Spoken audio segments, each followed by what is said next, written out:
আসসালামু আলাইকুম, সবাই কেমন আছেন? ভালো আছেন তো?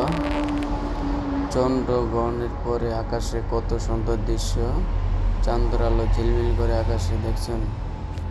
অমায়িক দৃশ্য, একদম চকচক করতেছে। সবাই লাইক শেয়ার কমেন্ট করবেন, বেশি বেশি করে লাইক শেয়ার কমেন্ট করবেন, ঠিক আছে? সবার মাঝে সবাই বুঝতে পারে, ঠিক আছে? দেখুন আপনারা সবাই একদম ক্লিয়ার, এত সুন্দর বলার বাইরে। আমার তাই না, একদম আকাশটা ফ্রেশ, সকালবেলা কত সুন্দর দেখা যাবে, আপনারা এবার বুঝতে পারছেন, ঠিক আছে? পরিস্থিতিটা খুব ভালো যাবে কালকে। মাশাল্লাহ মাশাল্লাহ, আল্লাহ কি না পারে। আল্লাহ আকবার, আল্লাহ আকবার।